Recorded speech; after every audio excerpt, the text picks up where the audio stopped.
there, folks, the number one fan of Awfully Hot Coffee Pot, here with another album review, and today I wanted to talk about the new Eminem record, The Death of Slim Shady. Why do I do this to myself? If you are watching a YouTube review of an Eminem album in 2024, chances are you are more than well aware of the arc of reception, so to speak, that Eminem has faced over the course of his career, but if you somehow aren't, let me catch you up real quick. His late 90s and early 2000s output, as specifically the three-album run from 1999's The Slim Shady LP to the Marshall Mathers LP in 2000, followed by The Eminem Show in 2002, marks some of the most commercially and critically successful mainstream rap albums of all time, records that arguably completely changed what was accessible to the mainstream, at least in terms of popular rap. And now, here we are in the modern day, where Eminem's reputation is less like a cutting-edge controversial figure, and more like a mildly embarrassing relative that you used to think was cool, and now you can't tell if they were ever actually cool, or if you were just 12 when you first started respecting them. Now, with that belovedness and that sort of classic status in mind for several of his records, an entire era of his career even, I do feel it's important to mention that, depending on who you ask, the point in which the quality drop-off of his work happened differs from person to person. I feel like some people will say it was Recovery in 2010 that did him in, but some people love the following album, 2013's The Marshall Mathers LP 2, so some people say it was 2017's Revival, and hell, I've even seen some people defend Revival and say that it was actually Kamikaze in 2018 that really marked the steepest decline for Eminem in terms of quality. But no matter what, unless you are a diehard Eminem fan, I feel like most people are willing to admit that at some point or another, no matter what their view is on when, there was a major drop in the overall quality and notability in Eminem's music. And now here we are with his latest studio album, 2024's The Death of Slim Shady, a record that admittedly tries to be more ambitious than most of its predecessors, most of his recent material, yet feels just as weak and nearly as unimportant as just about anything else that he's done within the past 10 years or so. Let's start with the very concept of the album itself. The Death of Slim Shady, as you could probably guess by the title, is about Slim Shady, the persona that Eminem used throughout the majority of the most beloved era of his career as a sort of character to portray, while managing to explain a variety of extremely grotesque, dark, and otherwise controversial narratives that made him such a polarizing figure in his heyday. And as a concept, I don't think that this record is bad. The idea of having Slim Shady as a character and Marshall Mathers himself, regular old Eminem, being together on the same record and interacting with each other, while maybe a bit overly theatrical, I nonetheless think it's a pretty interesting idea. Not necessarily something he hasn't experimented with in the past, but still something that could have been interesting, especially if he used it as a means to confront his past and confront a lot of the places that he's found himself in regards to controversy within mainstream pop culture. The issue is that he doesn't do that. The biggest issue is that Eminem just can't do the Slim Shady persona well anymore, and that's largely because it feels outdated at this point. Throughout the record, you of course get what you would expect from Slim Shady as a character, constant lines making fun of certain groups of people or intentionally trying to offend, and that's really no different from anything that he was doing over 20 years ago. That's not a shocker or anything like that. But whereas, at least with records like the Marshall Mathers LP, things that he was saying felt relevant and edgier than anything else that was within mainstream rap at the time, now it just doesn't feel like much of anything. In fact, it actually feels significantly softer, and I personally feel that if you're going to come out and constantly make lines about how you're gonna get canceled and how the woke mob is coming after you, then say some shit. Don't just say that and then pussy out of actually saying anything that feels remotely impactful in any way. I mean, when he tries to be offensive, it's about stuff that feels kind of irrelevant, or like it's not really that offensive at all. When he talks about how his discussions of violence and things like that within his music have historically been so offensive, it feels kind of dumb when you realize that that kind of lyrical style has not really been offensive to the mainstream in a very long time. Or when he calls out certain groups of people, he manages to do it in a way that just feels like he's trying so hard that it's not even really that offensive. I mean, I don't mean to speak on behalf of any, like, groups or communities that I don't belong to, but as an example, he mentions the transgender community many, many times, a weird amount of times throughout this record, and nearly every time he does it, he brings up Caitlyn Jenner in some way, and it's like, man, I can't even be shocked by this, because it's outdated pop culture references. Who cares about Caitlyn Jenner in 2024?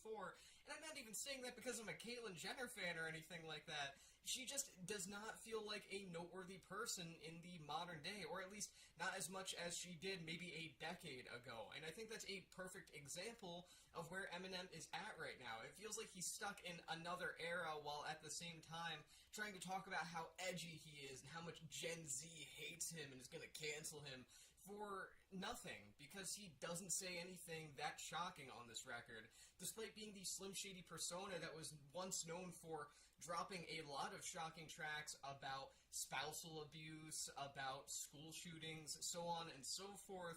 At this point, it's just him saying that he's edgy without actually doing anything edgy, thus leaving pretty much all of the Slim Shady parts on this album feeling purposeless, especially when it doesn't ever really feel like Slim is interacting with Marshall within the overall narrative of the album that much either, beyond just sort of saying, hey, you made me, and then you ditched me, and that's just really about it. There's just no substance here in regards to Slim as a character. Yeah, as a whole, Slim Shady as a character just feels very poorly written here. It doesn't feel like he serves much purpose or anything like that. And considering this was a figure that was, again, at one point considered one of the most controversial personas in the history of popular music, it's not only shocking, but kind of hilarious, unintentionally, to hear him talk about how edgy he is while also having absolutely zero edge. This entire album is more like a series of okays and mildly annoyed groans and shrugs rather than it is, oh my god, can he say that? Which is obviously what M is going for here, and that's what he's been going for every time he brings up Slim as a character. But the result here, like I said, is just a series of, okay? He doesn't say anything that feels shocking here, and in turn, this is a very lackluster album from the entire perspective of it being about Slim Shady. The parts where Eminem is just playing himself, Marshall Mathers, aren't really that much better either. Like I said, I feel like The Death of Slim Shady could have been a very interesting record from the perspective of introspection, giving Marshall Mathers the chance to confront his past, to kill his past, and sort of be reborn anew as what he perceives as a better person, or whatever he felt like doing for the sake of the record. And in the end, it doesn't feel like he's saying much here at all. For the most part, it feels like his general lyrical, spiritual, miracle kind of rapping that he's been stuck in for numerous album cycles at this point, and the very few times where M actually does manage to kind of try and do something that feels maybe a little more on the serious side, a track like Guilty Conscience 2 or Somebody Save Me, it feels like it's hard to take him seriously when he's doing the same static flows over the same static beats. It's a record that doesn't manage to succeed from the perspective of being an quote-unquote offensive anti-woke album from Slim Shady as that character, nor does it manage to succeed as Marshall Mathers, being the more sensible and grounded real Eminem. I've seen some people say in the wake of this record's release that maybe the Slim parts could have worked a little bit better if they updated the character, if M had maybe written him for 2024, make him a big Alex Jones fan, make him a 4chan, or make him a QAnon guy. And I don't know, I feel like even then it wouldn't have really worked. I feel like Slim Shady as a character is just a dead horse that's kind of being beaten at this point. Maybe if there were more effort to make this kind of a serious album talking about the difference between the Eminem of then versus the Eminem of now and how he's evolved as a person over the years, the record could have at the very least been more engaging, but I just can't help but feel like Slim Shady as a character has no reason to exist in 2024. There's no real bits of honesty coming from Eminem here. All the offensive parts are just kind of sloppily thrown together or otherwise outdated references. He doesn't ever really have the balls to say anything particularly shocking. When he references something like a school shooting, it's Columbine, which he was already referencing 20 years ago when Slim Shady was originally a character. etc., etc. It just feels like this record, from the perspective of the persona and the real guy, it just doesn't work. I also can't help but feel like a lot of this record is just sort of saying nothing, especially in a lot of the parts where he's just kind of going on about being edgy, or maybe about being a particularly great rapper, or being back and, still relevant. Tracks like the lead single Houdini or the track Antichrist, for example, are examples of songs that just kind of feel like they ramble on and say stuff that has no real importance or relevance or meaning. And I say that as a major Aesop Rock fan, too. My ability to actually comprehend what the fuck someone's talking about in a song is it's very high tolerance level. So even still here, I can glean nothing from these songs for the most part. Meanwhile, like I said, the actual more narrative tracks don't really manage to feel like they go that in-depth with what Eminem's talking about. And as I stated before, it feels hard to take him seriously when he's rapping the way that he does over the beats that he chooses to rap over. But I digress. This just does not work from the perspective of either persona. I will say that at least some of the features here are pretty decent for the most part, and some are pretty obviously going to out-rap Eminem on this record. I mean, J.I.D. on Fuel, of course. J.I.D., arguably in his prime right now, is going to out-rap Eminem, who's been washed up for like 15 years almost at this point. But at the same time, there's some verses on here where I'm like, man, that guy out-rapped you? Babytron, okay, he's on Toby with Eminem and Big Sean. I get how Babytron could out-rap Eminem. He's a much younger, more fiery guy. But Big Sean out-rapping you on your own song, that's rough. That's brutal, man. That just sucks in so many ways. There's just a lot of features here that feel like they managed to outdo Eminem. I would even argue that the surprise bizarre feature on this record slightly outdoes Eminem, and that's saying a lot because it's not good. The beats on this record definitely aren't really that much to write home about either. None of them are especially bad for the most part, but at the same time, none of them are really notable at all, which is a shame because there are some talented names behind the scenes here. You have White Gold producing tracks like Bad One. You have Dr. Dre helping produce tracks like, for example, Lucifer. I feel like, I don't know, I just feel like this record could have been produced way better than it was, and that could have been the one saving grace for this entire album, but at the end of the day, it feels like a poorly produced record that comes across as extremely static. It lacks in anything interesting to say from an instrumental standpoint. There's nothing that really stands out as an especially striking beat or a really great sample or anything like that. And again, there's some talented cats behind the scenes here. It's just a shame that none of them really stick out as being capable of really bringing anything to the table here. I mean, Cole Bennett on the aforementioned Toby with Babytron and Big Sean. Really? That's who you got on this record?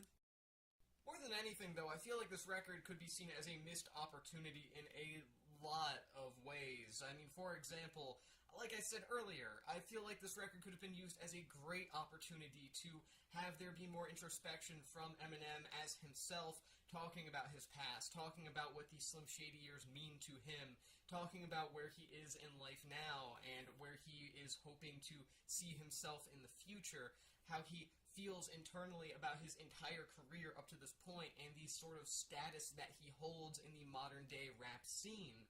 I feel like that could have been great, but I feel that it isn't really done with a huge amount of tact here, and the few times where it is done, it is either extremely shallow or is extremely hard to take seriously when it's Eminem being Eminem. At the same time, I also feel that with this maybe being the last Eminem album that we get, at least for a very long while, that this could have been a great example to be a sort of retrospective of his career. It's the death of Slim Shady, the character that brought him to fame in the first place. And there's no representation of any of the people that he's been brought up with over time here. There is no Royce the 5'9", there is no 50 Cent, there is no Snoop Dogg, there's barely any Dr. Dre. These artists that Eminem is inherently associated with any time that they or M are brought up in conversation, they're nowhere to be seen here. And of course they weren't necessarily essential to making the album work, but I feel like for a record that's meant to literally kill off the entire persona of Eminem halfway through, I feel like maybe it would have been nice to see some reflection of M's overall career from the Slim Shady era onwards. As a whole, I can't help but feel that this is a nothing record. I mean, just to sort of recap, the Slim Shady bits managed to have no edge to them, nor any of the societal or political commentary that were once at least subtly woven into a lot of the classic era Eminem stuff. The Marshall Mathers sections of the record don't manage to add anything in terms of personal touch or introspection of any kind that feels like a meaningfully impacting quality of the record in any way. The production on the record feels lacking and extremely flat, albeit not quite as terrible as some of his more recent releases, but still certainly not good in any way whatsoever. And the features, while they are mostly solid and pretty good in some cases, don't really feel like they managed to do anything other than out-rap Eminem, and they certainly don't reflect some of the figures that have been important in Eminem's career, especially considering this is such an era-defining record for Eminem's career, not based on quality, but just based on the fact that it is truly the end of an entire era with the death of Slim Shady. This is quite literally just a record where Marshall Mathers says some vague stuff about himself before getting kind of personal towards the end of the record, while also briefly jumping into the Slim Shady persona to, I don't know, say some mildly outdated stuff about certain groups of people, and maybe like a couple of slurs here or there. You know, we'll say like the R word, because that's how we bring back real comedy, I guess, apparently. And that's it. That's all this record truly is. It is genuinely a nothing album in every sense of the word. It lacks in being shocking. It lacks in being thought-provoking in any way. It lacks in just being well-crafted. It's truly nothing. This is a record that will be enjoyed by people named Kyle who drink Monster Energy, and that is about it. I truly cannot see an audience for this record beyond the kind of guy that owns a jet ski. That is truly the only audience I can imagine for the death of Slim Shady as an album. I think it's really funny that the very first track on this record, Renaissance, has Eminem saying the admittedly somewhat accurate and funny, but nonetheless ironic line, "You nerdy pricks would find something wrong with 36 chambers. It's what they do to the greats. Pick apart a Picasso and make excuses to hate." When the exact issue with this album is that there's nothing to pick apart. It's an album pretending like it's a very deep record in both ends of the overall concept being presented here, but at the end of the day, there's nothing to really take apart here. There's nothing to take away from the death of Slim Shady. It feels more like the euthanization of Slim Shady more than anything like an actual murder. Also, in that same song, he complains about people not liking newer albums made by some of the all-time great rappers, and at first it's like, alright, Kendrick, Wayne, like, that makes sense, that's cool. And then he brings up Joyner Lucas, and that's that's really funny. I'm going to give this record 1 star out of 5. And with that being said, that is the end of this album review. Thank you for watching, and I'll see you in the next one.